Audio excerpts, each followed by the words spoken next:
What's up, YouTube? Today, I'm going to talk about building a personal brand, why I'm working on mine, how I'm approaching it, and what strategies I'm going to use. And the reason for actually putting effort towards building a personal brand can be articulated by something Iman Gadzhi said. Whether you like it or not, you already have a personal brand. And what he was alluding to is if you're online, even with a small following, your profile's saying something about you. So you might as well make sure what it's saying is intentional. And looking back at my social media usage, that's where I went wrong for a long time. I treated social media way too casually and with no intention and no direction. And honestly, it was a huge opportunity cost. All that time, all that energy, it wasn't going to building anything meaningful. But my perspective has changed now. From here on out, I'm done treating social media as entertainment or a distraction. Instead, I'm putting effort into actually building an online presence that's worthwhile. And here's what I'm going to cover. First, the why. I'll share the reasons why building a personal brand is so powerful. Then I'll go over some of the questions and doubts I've been wrestling with, and I think these are concerns that a lot of people have.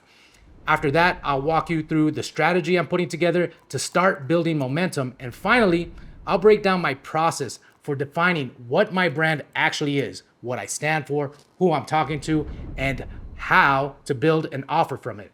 So if you're someone who's been thinking about building your personal brand, or you're just curious how I'm approaching it, this should give you a solid framework to start. All right, so let's start with the foundation. Why build a personal brand in the first place? You can think of your personal brand as basically the digital version of your reputation, your skills, your values, your story. Everything that would normally form your reputation offline now can be showcased online. And this has massive benefits. People are way more likely to work with you. They're way more likely to partner with you, hire you, or buy from you if they feel like they know who you are. And as a quick example, my girlfriend and I actually met on a dating app. But what she told me later was that it wasn't my profile or even our first conversation that got her interested. What really made her go on a date with me was being able to check out my social media. She watched a few of my videos, got a good idea of my social circle, got to see the business I'm in, and that gave her a pretty good sense of who I am. It made me real and not just some random dude on the internet. And that's where I see the power of a personal brand. It's social proof. When people can get a genuine and authentic understanding of who you are, it builds trust. And that trust is something you can leverage into different types of relationships, whether it be personal or business. Next, your personal brand is passive exposure. You don't need to be famous. You don't need to have a huge following. You just need to put yourself out there. And if you're creating content that's providing value, you are opening a door for people to find you, learn about you, and figure out if there's alignment. Every video, every post, every podcast, it's like casting out digital lures into cyberspace. Think of each piece of content as a passive digital asset working for you 24/7. You never know who's gonna stumble on a piece of content you produced, connect with it, and start diving deeper into your world. And from there, maybe they become a follower or a collaborator or even a client. Now, that's the power of a personal brand. It creates opportunities without you having to chase them down. It's free exposure. And look, I'll give you a quick example of this in action. I recently stumbled on Tai Lopez. He's famous for his ad where he's flexing his Lambos in his garage. And honestly, that's all I knew him for. But while I was researching how to build a personal brand, I listened to a random podcast episode he did. And the podcast was really insightful. So what did I do? Well, I went to his YouTube channel, watched a little more of his content, subscribed to his channel, and sent him a message. All of this because I happened to get hooked on one of his lures out there, and because he had a content library attached to his personal brand, I was able to get to know him more, get a good feel of his expertise, and that built enough interest and trust for me to inquire about his offers. Again, that's the power of a personal brand. It creates opportunities while you're not even paying attention. It's a passive internet asset that returns dividends in the form of opportunities. And the third reason is honestly, it's just a great creative outlet. I think most of us have this natural desire to create something, to tell our story, to make some kind of impact in this world, even if it's just on a small scale. There's this book called The Denial of Death by Ernest Becker. And the main idea is a lot of what drives us comes from this unconscious fear of death. And as a coping mechanism, we're basically all searching for ways to build a legacy that lives beyond us. And I think there's some truth to that. Perhaps me building a personal brand is, in a sense, my way of leaving something behind that's bigger than me. But at the same time, there's just something really rewarding about creating content that helps people in the now. It feels meaningful and it's fulfilling connecting and engaging with people. In addition to all that, I get to refine my skills. It's going to push me out of my comfort zone, forcing me to get clearer on my message, improve how I communicate, and get comfortable expressing my ideas. And honestly, that's where the growth happens. I know this is a process that is going to challenge me, but that's exactly what I'm leaning into, because the other side of that discomfort is a version of me that's better, sharper, more confident, and more capable. And that to me makes this whole journey worthwhile. Now, as excited as I am about building this personal brand, I'd be lying if I said I didn't have questions and doubts. For instance, am I too late? Has the market gotten too saturated? I'm 42 years old. Am I too old? And in the age of AI, where anyone can generate endless content, how do I actually stand out? These are all things that I'm wrestling with. But here's where my head is at now. First of all, the algorithms want to push content. Platforms like YouTube and TikTok are designed for discovery and virality. I've seen obscure accounts with videos shot on what looks like a flip phone have their first upload and get hundreds of thousands of views and 20,000 followers overnight. After you watch this video, go check out this guy named Kirky Talks on YouTube and search for his first video and you'll get a good idea of what I'm talking about. The thing I'm realizing is if your content is valuable and connects either through being helpful, entertaining, or relatable, the algorithm is going to put it in front of people. So the idea that it's too late doesn't really hold up in my mind. You're always just one piece of content away from reaching the right audience. Now, when it comes to age, I don't see that as a weakness. I actually see it as a strength. At this point in my life, I've gained experience, perspective, and wisdom, and that has a lot of value to it. There are so many people out there feeling lost, looking for guidance, or just someone they can relate to who's been through things and come out the other side. That's where life experience matters. It's something most people can't fake. And honestly, I think people are hungry for it. So instead of thinking I'm too old, I'm leaning into it because this is exactly what gives me an edge. Number 3, as far as the market being saturated, yeah, that's definitely a thing. But I feel like authenticity is going to cut through all that noise. AI is generating blogs, videos, tweets. It's nonstop, but it feels generic and unoriginal. So in a world full of noise, I feel being real is going to stand out. People crave authenticity. They want to connect with someone genuine, someone willing to share not just the highlight reel, but the struggles, the lessons, the failures, and the wins. And being open and transparent with you guys is how I plan to approach this whole thing, because at the end of the day, that's what's going to build real trust. And that's what I'm here for. Now that we covered those concerns, there are still more questions floating around in my head that I want to share with you guys. First of all, what should my expectations be for success? Do I need a massive following or can I grow this organically? Do I need to spend money on a marketing team and ads or can I just do this on my own? The truth is, I don't have all the answers yet, but what I'm betting on is the simple idea of 1,000 true fans.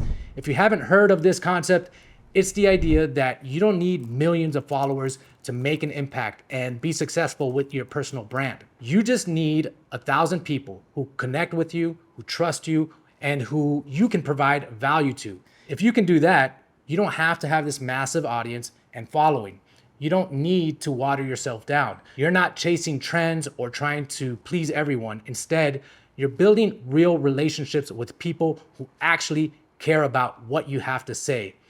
And that's what I'm aiming for. The last thing I want to do is be some big name on the internet with a bunch of followers who are there just for surface level engagement. I'd rather have a tight-knit tribe that relates to me on a very fundamental level. So now that we covered those questions and concerns, I want to break down the actual strategy for starting. And this is gonna be how I plan to approach this whole thing as a beginner and get my mindset right. The way I see it is right now I am in discovery mode.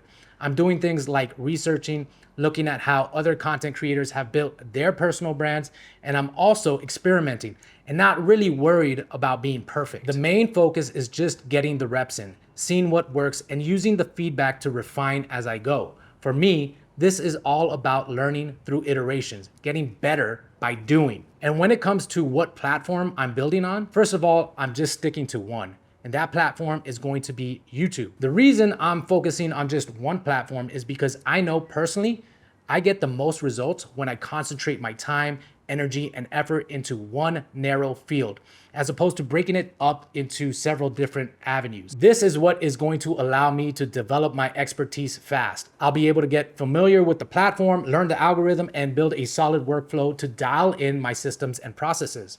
Now, when it comes to picking YouTube as my platform, I chose it because short form content on like TikTok or Instagram doesn't really speak to the audience I'm trying to reach. It may get attention, but it doesn't have the depth and the substance that I'm looking for. Long form content is going to be way more engaging. It's going to give people a chance to really hear out my ideas and connect with me on a deep level. Now, that doesn't mean I won't use short form content later, but for now, I know this is a process. And the way I see it, once I've built a solid library of content, I can always go back and repurpose it into shorts later.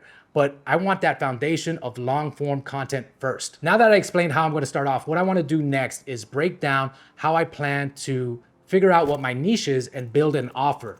For me, it really comes down to 3 core buckets. Number 1 is my audience. Who am I talking to? Number 2 is my message. What do I stand for? Number 3 is my offer. What value am I bringing? Right now, I'm intentionally starting broad, testing ideas, putting out content, and seeing what naturally resonates. From there, the goal is to narrow in over time until I find a sweet spot where I'm solving one specific problem for one specific person. Because ultimately, that's where the leverage is. That's where I can provide the most value. All of this content, every video, every post is leading towards building a coaching service where I'm helping people work through real challenges they're facing. As an example, let's say hypothetically, I was creating content around Bitcoin. I could start broad, making content that hit across a wide spectrum of ideas related to Bitcoin, but eventually I'd want to niche down. So instead of helping anyone learn about Bitcoin, maybe I'm being more specific. For instance, maybe I'm helping high income professionals figure out how to move a portion of their portfolio into Bitcoin. You see how I'm focused on one specific person with one specific problem? That specificity is really going to allow me to then stand out in a crowded space and actually speak directly to the person I'm trying to reach. The key is iteration, testing, refining, getting feedback, and dialing it in until the content, the audience, and the offer are aligned. Now, if you're like me and you're a curious person, I want to point out that this approach doesn't mean you can't explore your curiosity with your content. It just means you have a good idea of where the majority of your content should be centered around. And to be clear, I'm not planning to create content around Bitcoin, but I am applying that same framework to topics I care about, the areas I have real expertise and real value to offer. For me, that breaks down into 3 main pillars. First, there's personal development, then there's health and fitness, and third, there's entrepreneurship. And the way I'm approaching this is inspired by something I heard from Dickie Bush. He's one of the founders from Ship 30. He talks about running a 2-year test, looking back at the last 2 years of your life and creating content around the challenges you faced, the lessons you've learned, and the problems you solved. Now, since I'm a bit older, a little more seasoned, a little more gray hairs, and been through a lot, I'm extending that out to the last 10 years just because there's so much there worth sharing. Let me give you some examples of experiences I went through that I'm going to draw on to create content from. When it comes to personal development, I recently came out of one of the lowest points in my life. I lost my mom, and being raised by a single mom, she had a huge impact on me. Losing her hit me hard. And just 4 months later, I went through a divorce. It was a brutal time for me. I ended up living out of a 30-foot RV in a trailer park somewhere in Florida. And I did that for 8 months where I just worked on building myself up, reinventing who I was. And during that period, there were so many lessons I learned on resilience, discipline, and faith that could help a lot of guys out who are going through a similar struggle. Again, it's the 2-year test. It's looking back at your past experiences and packaging it in a way that provides value to the audience. Same thing goes for entrepreneurship.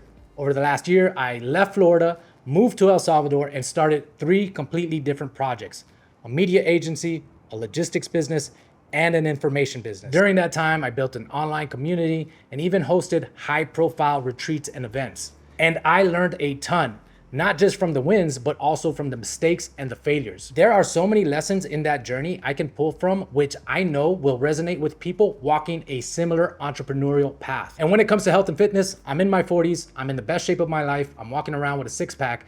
There's a lot I've learned, and that's knowledge I know people will find valuable, especially for people who care about looking good and feeling good as they get older. The common thread here is everything I create is coming straight from my personal experience. I'm not here to regurgitate stuff I read online. The content I put out is real, it's lived, it's authentic. I'm drawing from my own personal experience to provide value to you, the audience. Over time, with enough data, engagement, and feedback, I'll be able to see what is resonating. What is it my audience is gravitating to? And what content is actually helping me grow? From there, I'll start doubling down on that area, whether it be in personal development, fitness and health, or entrepreneurship. Over time, I'll get a good feel on the type of person that's listening to me and the problems they have. From there, I can start crafting an offer. So guys, if you've been wondering if you should build a personal brand or how to go about it, I hope this video helped. From my perspective, the world doesn't need more noise. It needs you, your story, your perspective, your experience. There's someone out there right now looking for exactly what you've been through, but they'll only find you if you start putting yourself out there. As for me, I'm all in on building a personal brand. And if you're on this path, let's connect. Either drop a comment, I'd love to hear where you're at on your journey, or if you're serious about personal growth and development, check out my free Discord. The link is in the description. That's where I hang out when I'm online. And if you ever want to talk one-on-one, maybe you're stuck, need someone to vet your ideas, or just need some encouragement, there's a link down there in the description as well to book a call with me. All right, wish you guys all the best, and I'll see you on the next video. Peace.